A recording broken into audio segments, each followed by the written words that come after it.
നമസ്കാരം. മീഡിയ 4 വാർത്തകളിലേക്ക് സ്വാഗതം. ഞാൻ അമൃത. ആദ്യം പ്രധാന വാർത്തകളിലേക്ക്. കുട്ടനല്ലൂരിൽ കാറിൽ തട്ടിമറിഞ്ഞ ബൈക്ക് യാത്രക്കാരൻ സൂപ്പർഫാസ്റ്റ് ബസ് കയറി മരിച്ചു.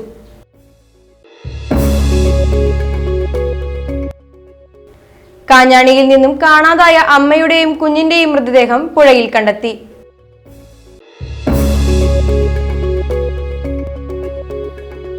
ഉൽപാദനത്തിൽ വൻതോതിൽ ഇടിവ് സംഭവിച്ചതിനെ തുടർന്ന് പ്രതിസന്ധിയിലായ ജില്ലയിലെ നെൽകർഷകർക്ക് നഷ്ടപരിഹാരം നൽകണമെന്ന് കേരള കർഷക സംഘം.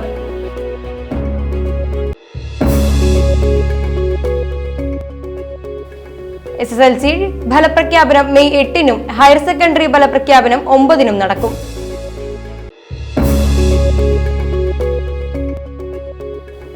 ചേർപ്പ് സഹകരണ ബാങ്കിന്റെ നേതൃത്വത്തിൽ സൗജന്യ നേത്ര ചികിത്സാ ക്യാമ്പ് സംഘടിപ്പിച്ചു.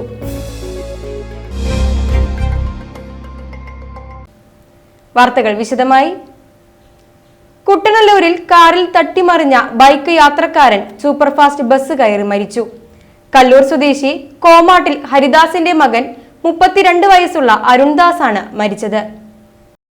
കുട്ടനല്ലൂർ ബൈപ്പാസിലെ സർവീസ് റോഡിൽ ചൊവ്വാഴ്ച രാവിലെ 9 മണിയോടെയാണ് അപകടം. സ്വർണ്ണപ്പണിക്കാരനായ അരുൺദാസ് പുത്തൻപള്ളിയിലേക്ക് സമീപത്തുള്ള ജോലി സ്ഥലത്തേക്ക് പോകുന്നതിനിടെയാണ് അപകടം. കാറിൽ തട്ടി നിയന്ത്രണം വിട്ട ബൈക്ക് മറിയുകയായിരുന്നു. റോഡിലേക്ക് തെറിച്ചു വീണ യുവാവിന്റെ ദേഹത്തുകൂടി പിറകിൽ വന്നിരുന്ന KSRTC ബസ് കയറിയിറങ്ങുകയായിരുന്നു. ഉടൻ തന്നെ തൃശൂരിലെ സ്വകാര്യ ആശുപത്രിയിൽ എത്തിച്ചെങ്കിലും ജീവൻ രക്ഷിക്കാനായില്ല. ഒല്ലൂർ പോലീസ് മേൽനടപടികൾ സ്വീകരിച്ചു. കാഞ്ഞാണിയിൽ നിന്നും തിങ്കളാഴ്ച കാണാതായ അമ്മയുടെയും കുഞ്ഞിന്റെയും മൃതദേഹം പാലാഴിയിൽ കാക്കമാട് പ്രദേശത്ത് പുഴയിൽ കണ്ടെത്തി. മണലൂർ ആനക്കാട് സ്വദേശിനി കുന്നത്തുള്ളി വീട്ടിൽ 24 വയസ്സുള്ള കൃഷ്ണപ്രിയ, മകൾ 1.5 വയസ്സുള്ള പൂജിത എന്നിവരെയാണ് മരിച്ച നിലയിൽ കണ്ടെത്തിയത്. മൃതദേഹത്തിനോട് സമീപത്ത് നിന്ന് ലഭിച്ച ബാഗിൽ നിന്ന് ഇവരുടെ ID കാർഡ് പോലീസിന് ലഭിച്ചു. യുവതിയുടെ ശരീരത്തിനോട് ചേർന്ന് കുഞ്ഞിനെ തുണി കൊണ്ട് ചേർത്ത് കെട്ടിയ നിലയിലായിരുന്നു മൃതദേഹം. തിങ്കളാഴ്ച ഉച്ചയ്ക്ക് 2 മണിയോടെ ഭർത്തൃഗൃഹത്തിലേക്ക് പോവുകയാണെന്ന് പറഞ്ഞാണ് യുവതി മകളെയും കൊണ്ട് വീട് വിട്ടിറങ്ങിയത്. വൈകുന്നേരമായിട്ടും വീട്ടിൽ എത്താത്തതിനെ തുടർന്ന് യുവതിയുടെ ഭർത്താവ് അന്തിക്കാട് കല്ലിടവഴി സ്വദേശി അഖിൽ പോലീസിൽ പരാതി നൽകിയിരുന്നു. ചൊവ്വാഴ്ച പുലർച്ചെയോടെ പാലാഴിയിൽ കക്കാമട് പ്രദേശത്ത് നടക്കാനിറങ്ങിയവരാണ് അമ്മയുടെയും കുഞ്ഞിന്റെയും മൃതദേഹം കണ്ടെത്തിയത്. പുഴയിൽ കവിഴുന്ന നിലയിലാണ് മൃതദേഹം കണ്ടത്. ഇതിന് സമീപത്ത് നിന്ന് ലഭിച്ച ബാഗിൽ നിന്ന് യുവതിയുടെ ID കാർഡ് പോലീസിന് ലഭിച്ചു. മൃതദേഹങ്ങൾ തമ്മിൽ ബന്ധിച്ച നിലയിലായിരുന്നു. അമ്മയും കുഞ്ഞിനെയും കഴിഞ്ഞ ദിവസം ഉച്ചയ്ക്ക് 1:45 മുതൽ 3:30 വരെ സമീപത്തുള്ള ഏനമാവ് നെഹ്റു പാർക്കിൽ കണ്ടതായി DTPC ജീവനക്കാരി രഞ്ജിനി പോലീസിൽ അറിയിച്ചിരുന്നു. അന്തിക്കാട് SI പ്രവീണിന്റെ നേതൃത്വത്തിൽ പോലീസ് സ്ഥലത്തെത്തി മേൽനടപടികൾ സ്വീകരിച്ചു. സ്റ്റേഷൻ ഓഫീസർ P വർഗീസിന്റെ നേതൃത്വത്തിൽ നാട്ടിൽ നിന്നെത്തിയ ഫയർഫോഴ്സ് സംഘം മൃതദേഹം പുറത്തെടുത്തു. പിന്നീട് ജില്ലാ ആശുപത്രിയിലേക്ക് മാറ്റി. ഉൽപാദനത്തിൽ വൻതോതിൽ ഇടിവ് സംഭവിച്ചതിനെ തുടർന്ന് പ്രതിസന്ധിയിലായ ജില്ലയിലെ വിവിധ പടവുകളിലെ നെൽകർഷകർക്ക് അടിയന്തരമായി നഷ്ടപരിഹാരം നൽകണമെന്നും കാർഷിക സർവകലാശാല ശാസ്ത്രജ്ഞർ സ്ഥലത്ത് നേരിട്ടെത്തി പരിശോധന നടത്തി നെൽ നശിക്കാനുണ്ടായ കാരണം കണ്ടെത്തണമെന്നും കേരള കർഷക സംഘം ജില്ലാ കമ്മിറ്റി ആവശ്യപ്പെട്ടു. നെല്ലിനേക്കാൾ അധികം വരിനെല്ലും പുല്ല് വളരുകയും വിളഞ്ഞ നെല്ലിൽ ഭൂരിഭാഗം പതിരാവുകയും ചെയ്തതോടെയാണ് കർഷകർ ദുരിതത്തിലായത്. ജില്ലയിലെ ഭൂരിഭാഗം പടവുകളിലും ഇതാണ് സ്ഥിതി. ചാടൂർ, കോവിലകം, അന്തിക്കാട്, പുള്ള്, പുറത്തൂർ, പള്ളിപ്പുറം പടവുകളിലാണ് ഇത് കാര്യമായി ബാധിച്ചിട്ടുള്ളത്. സാധാരണ നിലയിൽ ഒരേക്കറിൽ നിന്ന് 40ഓളം ചാക്ക് നെല്ല് കിട്ടിയിരുന്ന സ്ഥാനത്ത് ഇത്തവണ പരമാവധി 4 ചാക്കാണ് ലഭിച്ചത്. ലഭിച്ച നെല്ലിനാണെങ്കിൽ ഒട്ടും തൂക്കവുമില്ല. 4% വരെ വില കുറച്ചാണ് കമ്പനിക്കാർ നെല്ലെടുക്കുന്നത്. കൊയ്ത്തുകൂലി വരെ തികയില്ലാത്തതിനാൽ പലരും നെല്ല് കൊയ്യാതെ ഉപേക്ഷിച്ചിരിക്കുകയാണ്. പരിഹാരമുണ്ടായില്ലെങ്കിൽ അടുത്ത തവണ കൃഷി ഇറക്കാനാവില്ലെന്ന നിലപാടിലാണ് കർഷകർ. നാശം സംഭവിച്ച വിവിധ പടവുകളിൽ കർഷക സംഘം ജില്ലാ സെക്രട്ടറി AS കുട്ടി, പ്രസിഡന്റ് PR വർഗീസ് എന്നിവർ സന്ദർശിച്ചു. കർഷകർക്ക് നഷ്ടപരിഹാരം ലഭ്യമാക്കാനുള്ള ഇടപെടൽ നടത്തണമെന്ന് ഇവർ പറഞ്ഞു. ജില്ലാ joint secretary Sibi Joseph, area secretary KS Mohandas, TB Vinod എന്നിവരും ഒപ്പമുണ്ടായി.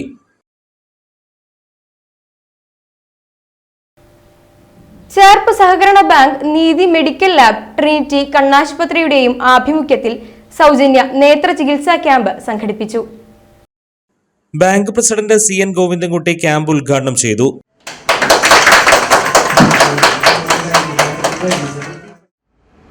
രാവിലെ എണീറ്റ മുതൽ ലാപ്ടോപ്പും മൊബൈലും കമ്പ്യൂട്ടറും നിത്യജീവിതത്തിൻ്റെ ഒരു ഭാഗമായിരുന്നു. കണ്ണ് ചിമ്മാൻ പോലും സാധിക്കാത്ത രീതിയിലാണ് ഇപ്പോൾ കണ്ണിൻ്റെ പ്രവർത്തനം നടന്നുകൊണ്ടിരിക്കുന്നത്. രാത്രി നമുക്ക് ശുചിമുറിയിൽ പോയി വന്നാൽ പോലും മൊബൈൽ നോക്കും. 24 മണിക്കൂറും ഇത്തരത്തിലുള്ള മൊബൈലും ലാപ്ടോപ്പും കമ്പ്യൂട്ടറും പ്രവർത്തിക്കുന്നത് കൊണ്ട് കണ്ണിന് ഏത് സമയത്തും ഇപ്പോൾ കേടുവന്നിരിക്കുകയാണ്. കണ്ണിന് കാഴ്ച മങ്ങലേൽക്കുന്നു, വളരെ പെട്ടെന്ന് തന്നെ തിമിരം ബാധിക്കുന്നു.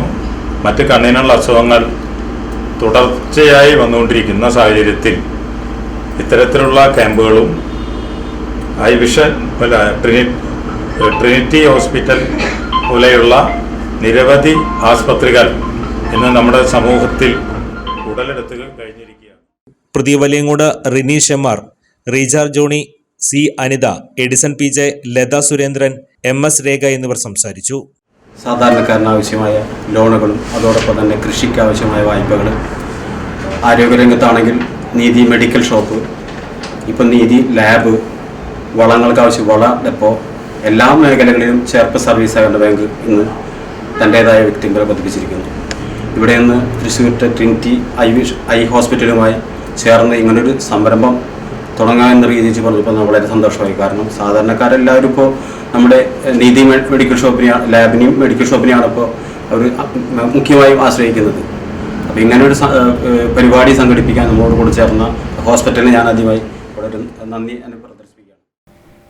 ചേർപ്പ് ഗവൺമെന്റ് ഹയർ സെക്കൻഡറി സ്കൂളിൽ നിന്നും വിരമിക്കുന്ന അധ്യാപിക R. മിനിജകുമാരി തന്റെ റിട്ടയർമെന്റ് ദിനത്തിൽ വിദ്യാലയത്തിൽ നൽകിയത് 80ഓളം പച്ചക്കറി തൈകൾ. UP വിഭാഗം ഹിന്ദി അധ്യാപികയായ R. മിനിജകുമാരി 24 വർഷത്തെ സേവനം പൂർത്തിയാക്കിയാണ് സർവീസിൽ നിന്നും വിരമിക്കുന്നത്. കഴിഞ്ഞ 2 വർഷം ഉച്ചഭക്ഷണത്തിന്റെ ചുമതലയും ഈ അധ്യാപികയ്ക്കായിരുന്നു.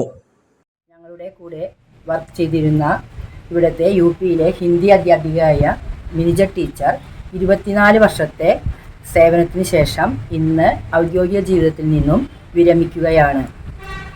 ഡിസംബർ 2021 ടീച്ചർ ഞങ്ങളുടെ വിദ്യാലയത്തിലേക്ക് എത്തിച്ചേർന്നത്.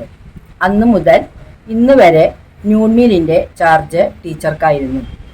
വളരെ വ്യത്യസ്തങ്ങളായ വിഭവങ്ങളും പോഷകസമൃദ്ധമായ ഭക്ഷണമാണ് ഞങ്ങളുടെ കുട്ടികൾക്ക് എത്തിക്കാനായിട്ട് ടീച്ചർ വളരെയധികം ശ്രമിച്ചിരുന്നു. ടീച്ചർക്ക് എൻ്റെയും എൻ്റെ സഹപ്രവർത്തകരുടെയും എല്ലാ ഭാവുകങ്ങളും നേരുന്നു. ഒപ്പം തന്നെ ടീച്ചർ ഈ വിദ്യാലയത്തിൽ നിന്ന് പോകുന്നതിന് മുമ്പ് ഞങ്ങൾക്ക് ഒരു നല്ല അടുക്കളത്തോട്ടമാണ് ഇന്ന് ഒരുക്കി തന്നിരിക്കുന്നത്. 80ൽ പരം ഹൈബ്രിഡ് തൈകളാണ് ടീച്ചർ ഞങ്ങൾക്ക് തന്നിരിക്കുന്നത്. മണ്ണുത്തിയിൽ ബസ്സിൽ കണ്ടെത്തിയ 12 കിലോ കഞ്ചാവുമായി യുവാവ് പിടിയിലായി. പുന്നയൂർക്കുളം കല്ലാറ്റിൽ ഷെമിൽ ഷെരീഫാണ് അറസ്റ്റിലായത്. തൃശൂർ എക്സൈസ് എൻഫോഴ്സ്മെന്റ് സ്ക്വാഡും NH പട്രോളിംഗ് സംഘവും ചേർന്ന് മണ്ണുത്തിയിൽ നടത്തിയ വാഹന പരിശോധനയിലാണ് കഞ്ചാവ് പിടികൂടിയത്. Excise special squad circle inspector BL ഷിബുവിന്റെ നേതൃത്വത്തിൽ 3 ടീമുകളായി തിരിച്ചായിരുന്നു വാഹന പരിശോധന നടത്തിയിരുന്നത്. ആന്ധ്രയിലെ കഞ്ചാവ് മൊത്ത വിതരണക്കാരിൽ നിന്നും കഞ്ചാവ് വാങ്ങി ആലുവയിലേക്ക് കടത്തുന്നതിനിടെയാണ് എക്സൈസ് പിടികൂടിയത്. ആന്ധ്രയിൽ നിന്നും കഞ്ചാവ് ശേഖരിക്കുന്ന പ്രതി കഞ്ചാവ് ചെറു പൊതികളിലാക്കി ഒരു പൊതിക്ക് 650 രൂപ നിരക്കിലാണ് വിതരണം ചെയ്തിരുന്നത്. പിടിച്ചെടുത്ത കഞ്ചാവ് 1200ഓളം ചെറു പൊതികളാക്കി വിൽക്കാനായിരുന്നു പദ്ധതി. ആന്ധ്രയിൽ നിന്നും 50,000 രൂപ കൊടുത്ത് പ്രതി വാങ്ങിയ കഞ്ചാവ് ചെറു പൊതികളാക്കി വിൽക്കുമ്പോൾ 7,50,000 രൂപ ലഭിക്കുമെന്ന് പ്രതി എക്സൈസിനോട് പറഞ്ഞു. ആലുവയിലും പെരുമ്പാവൂരിലുമായി ഒരു ദിവസം 100ഓളം ചെറുപൊതികൾ വിൽപ്പന നടത്താറുണ്ടെന്നും പ്രതി സമ്മതിച്ചു. എക്സൈസ് ഇൻസ്പെക്ടർമാരായ Shankar Prasad, Sudarshanakumar, grade assistant excise ഇൻസ്പെക്ടർമാരായ TG Mohanan, KM Sajeev, preventing ഓഫീസർമാരായ AM Manoj Kumar, VR George, MK Krishnaprasad, MS Sudharkumar, TR Sunil, BP Sijomon, VV Krishnakumar എന്നിവർ ചേർന്നാണ് പ്രതിയെ പിടികൂടിയത്. HSLC, THSLC, AHSLC ഫലപ്രഖ്യാപനം മെയ് 8 വൈകിട്ട് 3 വിദ്യാഭ്യാസ മന്ത്രി V ശിവൻകുട്ടി നടത്തും. ഹയർ സെക്കൻഡറിയുടെയും VHSCയുടെയും ഫലപ്രഖ്യാപനം 9 നടത്തും. SSLCയുടേത് കഴിഞ്ഞ വർഷം മെയ് 19 ഫലപ്രഖ്യാപനം നടത്തിയത്. ഇത്തവണ 15 ദിവസം മുൻപ് തന്നെ ഫലപ്രഖ്യാപനം നടത്തുന്നത്. ഈ വർഷം SSLC പരീക്ഷ എഴുതിയത് ആകെ 4,27,105 വിദ്യാർത്ഥികളാണ്. ഇതിൽ 2,17,525 ആൺകുട്ടികളും 2,09,580 പെൺകുട്ടികളും ഉൾപ്പെടുന്നു. സംസ്ഥാനമൊട്ടാകെ 70 ക്യാമ്പുകളിലായി 10,865 അധ്യാപകർ മൂല്യനിർണ്ണയ ക്യാമ്പിൽ പങ്കെടുത്തു. ഏപ്രിൽ 3 മുതൽ 20 വരെ 14 ദിവസങ്ങളിലായി മൂല്യനിർണ്ണയം പൂർത്തിയാക്കി. ടാബുലേഷൻ, ഗ്രേസ് മാർക്ക്, എൻട്രി എന്നിവ പരീക്ഷാ ഭവനിൽ പൂർത്തിയാക്കി ഫലപ്രഖ്യാപനത്തിന് തയ്യാറെടുത്തുകൊണ്ടിരിക്കുകയാണ്. വ്യാപാരി വ്യവസായി ഏകോപന സമിതി പുത്തൻപീടിക യൂണിറ്റിന്റെ 25ാം വാർഷിക പൊതുയോഗവും കുടുംബസംഗമവും നടന്നു. വ്യാപാരി വ്യവസായി ഏകോപന സമിതി തൃശൂർ ജില്ലാ പ്രസിഡന്റ് KV അബ്ദുൽ ഹമീദ് ഉദ്ഘാടനം നിർവഹിച്ചു. പുത്തൻപീടിക യൂണിറ്റ് പ്രസിഡന്റ് അജയൻ മേനോത്തുപറമ്പിൽ അധ്യക്ഷത വഹിച്ചു. Unit joint secretary Biju Babu യൂണിറ്റിൽ നിന്നും മരിച്ചുപോയവർക്കായി അനുശോചനം നടത്തി. സെക്രട്ടറി ജോയ് അരിമ്പൂർ റിപ്പോർട്ടും ട്രഷറർ ജോസ് അരിമ്പൂർ വരവ് ചെലവ് കണക്കും അവതരിപ്പിച്ചു. ഷാജു മാളിയേക്കൽ, വനിതാ wing president Anitha Santhosh, youth wing president Vijo George, വനിതാ വിംഗ് സെക്രട്ടറി ഓമന ഫ്രാൻസിസ് എന്നിവർ സംസാരിച്ചു.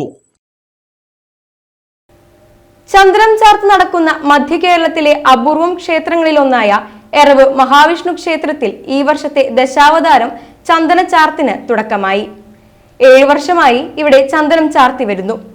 ഓരോ ദിവസത്തെയും അവതാരങ്ങളുടെ രൂപഭംഗി ചന്ദനത്തിലൂടെ അണിയിക്കുന്നതിന് മുൻപ് വിഗ്രഹത്തിൽ ആകാര ഭംഗിക്ക് വേണ്ടി വരുന്ന ഭാഗങ്ങൾ സൃഷ്ടിക്കാനായി വയനാട്ടിൽ നിന്നും കൊണ്ടുവരുന്ന ഓടമുറിച്ചും കവുങ്ങിൻ പാളകളുമാണ് ഉപയോഗിക്കുന്നത്.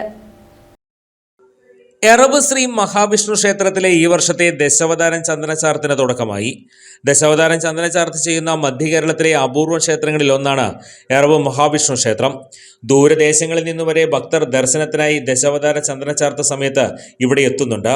കഴിഞ്ഞ 7 വർഷമായി ഇവിടെ നടക്കുന്ന ദശാവതാര ചന്ദനചാർത്തിൽ മത്സ്യം, കൂർമ്മം, വരാഹം, നരസിംഹം, വാമനൻ, പരശുരാമൻ, ശ്രീരാമൻ, ബലരാമൻ, ശ്രീകൃഷ്ണൻ, കൽക്കി എന്നീ അവതാര രൂപങ്ങൾ ഭഗവത് പ്രതിഷ്ഠയിൽ ചന്ദനം ചാർത്തി ദർശിക്കാനാകും. എല്ലാ അവതാരങ്ങളും എല്ലാ നിവേദ്യങ്ങളും ദർശിച്ചാലുള്ള ഫലം തരുന്ന വിശ്വരൂപ ദർശനവും തുടർന്നുള്ള ദിവസവും ഉണ്ടാകും. എറവ് ശ്രീ മഹാവിഷ്ണു ക്ഷേത്രത്തിലെ ഈ വർഷത്തെ ദശാവതാരം ചന്ദനചാർത്ത് ഏപ്രിൽ 29 മുതൽ മെയ് 10 വരെയാണ്. മഹാവിഷ്ണുവിന്റെ അവതാരങ്ങൾ ചന്ദനചാർത്തിലൂടെ അണിയിച്ചെടുക്കുന്നവരിൽ പ്രമുഖനായ പെരികമനയിലത്ത് സുബ്രഹ്മണ്യൻ എന്ന മണിനമ്പൂതിരിയാണ് എറവ് ശ്രീ മഹാവിഷ്ണു ക്ഷേത്രത്തിൽ ഭഗവാന് ചന്ദനം ചാർത്തുന്നത്. ചന്ദനചാർത്തിന് 10 ദിവസവും മുന്നൊരുക്കങ്ങൾ ആവശ്യമാണ്. ഭഗവാന് ചാർത്താനുള്ള ചന്ദനം അരയ്ക്കുമ്പോൾ കുങ്കുമപ്പൂവും പച്ചക്കർപ്പൂരവും ചേർക്കും. ഇത് ഔഷധ ഗുണവും സുഗന്ധവും പ്രദാനം ചെയ്യുന്നു. ചന്ദനം തലേ ദിവസം അരച്ചു വെക്കണം. കളഭപ്പൊടി ഉപയോഗിച്ചുള്ള കളഭ ചാർത്തിൽ നിന്നും വ്യത്യസ്തമാണ് ചന്ദനമുട്ടിയിൽ അരച്ചെടുത്ത ചന്ദനം കൊണ്ടുള്ള ചന്ദനചാർത്ത്. ഓരോ ദിവസത്തെയും അവതാരങ്ങളുടെ രൂപഭംഗി ചന്ദനത്തിലൂടെ അണിയിക്കുന്നതിൽ മുൻപ് വിഗ്രഹത്തിൽ അകാരഭംഗിക്ക് വേണ്ടി വരുന്ന ഭാഗങ്ങൾ സൃഷ്ടിക്കാനായി വയനാട്ടിൽ നിന്നും കൊണ്ടുവരുന്ന ഓടമുറിച്ചും കവുങ്ങിൻ പാളുകളുമാണ് ഉപയോഗിക്കുന്നത്. മണിനമ്പൂതിരി പുലർച്ചെ 2 മണിക്ക് ക്ഷേത്രത്തിലെത്തി ഭഗവാൻ അഭിഷേകം നടത്തിയ ശേഷമാണ് ചന്ദനം ചാർത്തിയ അലങ്കാരങ്ങൾ അണിയിക്കുന്നത്. പൂജാതി കാര്യങ്ങൾക്കൊപ്പം മണിനമ്പൂതിരിയുടെ കലാവിരുത് കൂടി ഓരോ ചന്ദനചാർത്തിലും കാണാനാകും. 3.5 മണിക്കൂറോളം എടുത്താണ് ചന്ദനം ചാർത്തൽ പൂർത്തിയാകുന്നത്. ഭഗവാന്റെ അവതാര രൂപങ്ങൾ കൺകുളിർക്കെ കണ്ട് സായുജ്യം തേടാനെത്തുന്ന ഭക്തർക്ക് ചന്ദനം ചാർത്തി ദർശനം നൽകുന്ന അനുഭൂതി വേറെയാണ്. രാവിലെ ചാർത്തിയ ചന്ദനം വൈകിട്ട് അത്താഴ പൂജയ്ക്ക് ശേഷം വിഗ്രഹത്തിൽ നിന്ന് എടുത്തു മാറ്റും. ഇത് അടുത്ത ദിവസം വഴിപാടുകാർക്കും ക്ഷേത്രത്തിലെത്തുന്നവർക്കും നൽകും. രാവിലെ 5:30 മുതൽ 9:30 വരെയും വൈകിട്ട് 5 മുതൽ 7:30 വരെയാണ് ദർശന സമയം. എറവ് ശ്രീ മഹാവിഷ്ണു ക്ഷേത്രത്തിലെ എല്ലാ വർഷവും നടത്തിക്കൊണ്ടിരിക്കുന്ന ദശാവതാരം ചന്ദനചാർത്ത് ഈ വർഷം ഏപ്രിൽ 29 മുതൽ ഇന്ന് അത് ആരംഭിച്ചിരിക്കുകയാണ്. മെയ് 10-ാം തീയതിയോടുകൂടി പ്രതിഷ്ഠാനത്തോടുകൂടി പ്രസാദത്തോടുകൂടി ഈ പരിപാടി സമംഗളം പര്യവസാനിക്കും. ഭഗവാന്റെ 10 അവതാരങ്ങൾ ഇന്ന് മത്സ്യാവതാരം ആരംഭിച്ചു. തുടർന്ന് 10 അവതാരം വിശ്വരൂപവും പ്രതിഷ്ഠാനവും കൂടി ചടങ്ങുകൾ പര്യവസാനിക്കും. മെയ് 10-ന് പ്രതിഷ്ഠാ ദിനത്തിൽ കളഭാഭിഷേകം, കാഴ്ചശിവേലി, പ്രസാദൂട്ട് എന്നിവയുണ്ടാകും. ക്ഷേത്രം പ്രസിഡന്റ് മോഹനൻ പൂവശ്ശേരി, സെക്രട്ടറി മധുസൂദനൻ കണ്ടേങ്കാവിൽ, മേൽശാന്തി നാരായണ ശർമ്മ തുടങ്ങിയവർ നേതൃത്വം നൽകും. അന്തിക്കാട് ഹൈസ്കൂളിലെ 1985-86 ബാച്ച് SSLC ഗ്രൂപ്പിന്റെ സമാഗമം ഇഷ്ടസ്വർഗങ്ങൾ എന്ന പരിപാടിക്ക് 50 പിന്നിട്ട ആദ്യകാല സഹപാഠികൾ കിച്ചൺ ഡാൻസ് ചെയ്തത് സമൂഹ മാധ്യമങ്ങളിൽ വൈറലാകുന്നു. പരിപാടിയുടെ അവസാനം ഭക്ഷണം ഒരുക്കിയിരുന്ന കലവറയിൽ ബാക്കി വന്ന സാധനങ്ങൾ കൊണ്ടായിരുന്നു കിടിലൻ പ്രകടനം. ആടിയും പാടിയും ഒപ്പം പഠിച്ചവരും അധ്യാപകരും ചേർന്ന് ഒരു ദിവസം ആനന്ദകരമാക്കി. അന്തിക്കാട് ഹൈസ്കൂളിൽ നിന്ന് 38 വർഷങ്ങൾക്ക് മുൻപ് പഠിച്ചിറങ്ങിയവരുടെ സംഗമമാണ് വേറിട്ടതായത്. 1985-86 ബാച്ച് SSLC വിദ്യാർത്ഥികളായിരുന്നു ഇവർ. 5 ഡിവിഷനുകളിലായി 100-ലധികം പേരാണ് 10ാം ക്ലാസ്സിൽ പഠിച്ചിരുന്നത്. മാസങ്ങളുടെ പരിശ്രമത്തിനൊടുവിൽ മിക്കവാറും എല്ലാവരെയും കണ്ടെത്തി. 5 പേർ മരിച്ചുപോയിരുന്നു. സംഗമം നടത്താനായി വാട്സപ്പ് കൂട്ടായ്മ രൂപീകരിച്ച് പ്രവർത്തനങ്ങൾ ഏകോപിപ്പിച്ചു. എല്ലാവരും പഴയ കലാലയമുറ്റത്ത് കുസൃതികളും തമാശകളുമായി ഒത്തുകൂടാൻ കാത്തിരുന്നു. സംഗമത്തിലെത്തിയ അധ്യാപകരെ പുഷ്പവൃഷ്ടിയോടെയാണ് വേദിയിലേക്ക് ആനയിച്ചത്. മുൻ അധ്യാപകരും പൂർവ്വ വിദ്യാർത്ഥികളും ചേർന്ന് ചടങ്ങ് ഉദ്ഘാടനം ചെയ്തു. പൊതുഭരണ വകുപ്പ് അഡീഷണൽ സെക്രട്ടറി TR സുനിൽ അധ്യക്ഷനായി. Anthikad block panchayat BDO Sushama P, KK Jinesh Kumar, Baby Shobhanan, PC Mohanan, Aruna K Rajan, KK Saithu, Prasanna Mohan, BD Savitha, Abbas Viravunni, Suresh Sreedharan, KR Ramdas, KM Francis, advocate Beena Ashokan, Sunil Menothuparambil എന്നിവർ സംസാരിച്ചു. ചടങ്ങിൽ പ്രാദേശിക മാധ്യമ പ്രവർത്തകരെ ആദരിച്ചു. നൃത്തവും പാട്ടുമായി ഓരോരുത്തരും ആവേശത്തിലായി. പരിപാടിയുടെ അവസാനം ഭക്ഷണമൊരുക്കിയിരുന്ന കലവറയിൽ ബാക്കി വന്ന സാധനങ്ങൾ കൊണ്ട് അവതരിപ്പിച്ച കിച്ചൺ ഡാൻസ് സാമൂഹ്യ മാധ്യമങ്ങളിൽ ഇതിനകം തന്നെ വൈറലായി.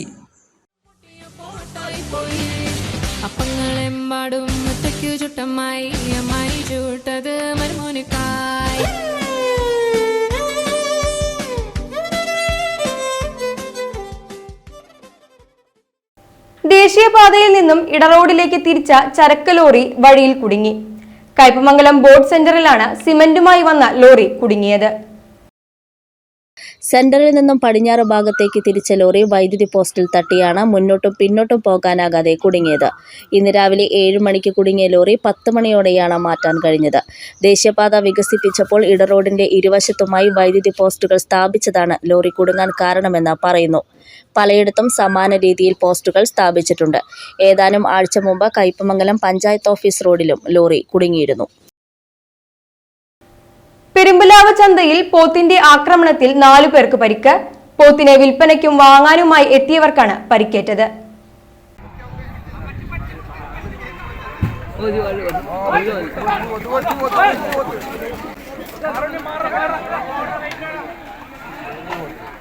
പത്രിപ്പാല സ്വദേശി നാസറിന്റെ പോത്താണ് ആക്രമണം നടത്തിയതെന്ന് പറയുന്നു. ആക്രമണത്തിൽ പരിക്കേറ്റവരെ പെരുമ്പിലാവിലെ സ്വകാര്യ ആശുപത്രിയിൽ പ്രവേശിപ്പിച്ചു.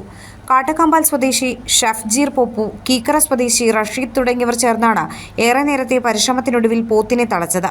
ഇന്ന് രാവിലെ 10 മണിയോടെയായിരുന്നു സംഭവം. പോത്തിനെ കെട്ടിയ കയറ് പിടിച്ചു വലിച്ചതോടെ പ്രകോപിതനായ പോത്ത് സംഭവസ്ഥലത്തുണ്ടായിരുന്നവരെ ആക്രമിക്കുകയായിരുന്നു. തൃശൂർ വടക്കാഞ്ചേരി കരുമത്രയിൽ കാലുതെറ്റി കിണറ്റിൽ വീണ വിദ്യാർത്ഥിക്ക് പരിക്ക്. കരുമത്ര കാപ്പി റോഡ് സ്വദേശി അഷ്റഫിന്റെ മകൻ 19 വയസ്സുള്ള അൻവർ ഷാബാസ് ആണ് കിണറ്റിൽ വീണത്. ഇന്ന് രാവിലെ 10:30യോടെയായിരുന്നു അപകടം.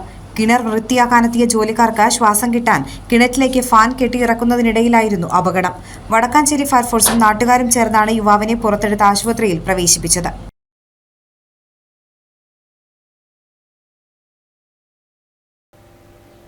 ഏപ്രിൽ മാസത്തെ റേഷൻ വിതരണം മെയ് 3-ാം തീയതി വെള്ളിയാഴ്ച വരെ ദീർഘിപ്പിച്ചു. മെയ് മാസത്തെ റേഷൻ വിതരണം 6-ാം തീയതി തിങ്കളാഴ്ച മുതൽ ആരംഭിക്കും. മെയ് 4, 5 തീയതികളിൽ റേഷൻ കടകൾ അവധിയായിരിക്കും. ചേർപ്പ് ആറ്റുപുറത്ത് ഗോപാലകൃഷ്ണൻ മകൻ 35 വയസ്സുള്ള അനിൽ നിര്യാതനായി. സംസ്കാരം ചൊവ്വാഴ്ച വൈകിട്ട് 4 മണിക്ക് ചെറുതുരുത്തി ശാന്തി തീരത്ത് നടക്കും.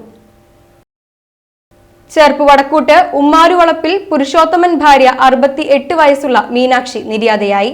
സംസ്കാരം ചൊവ്വാഴ്ച 1 മണിക്ക് വടൂക്കര ശ്മശാനത്തിൽ.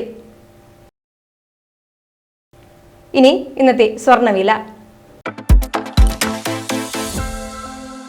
ഇന്നത്തെ സ്വർണ്ണവില നിങ്ങൾക്കായി സമർപ്പിക്കുന്നത് Thekkiniyath jewellers, Aryaratna arcade junction, Thaikkattussery. സ്വർണം ഗ്രാമിന് 6655 രൂപ, പവന് 53,240 രൂപ.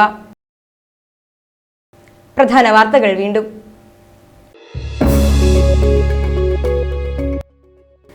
കുട്ടനല്ലൂരിൽ കാറിൽ തട്ടിമറിഞ്ഞ ബൈക്ക് യാത്രക്കാരൻ സൂപ്പർഫാസ്റ്റ് ബസ് കയറി മരിച്ചു.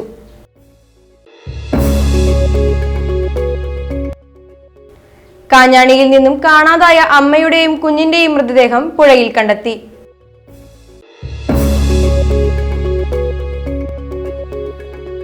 ഉൽപാദനത്തിൽ വൻതോതിൽ ഇടിവ് സംഭവിച്ചതിനെ തുടർന്ന് പ്രതിസന്ധിയിലായ ജില്ലയിലെ നെൽകർഷകർക്ക് നഷ്ടപരിഹാരം നൽകണമെന്ന് കേരള കർഷക സംഘം.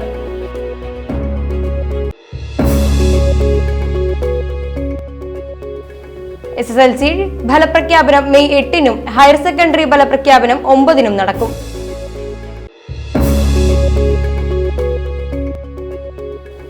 ചേർപ്പ് സഹകരണ ബാങ്കിന്റെ നേതൃത്വത്തിൽ സൗജന്യ നേത്ര ചികിത്സാ ക്യാമ്പ് സംഘടിപ്പിച്ചു.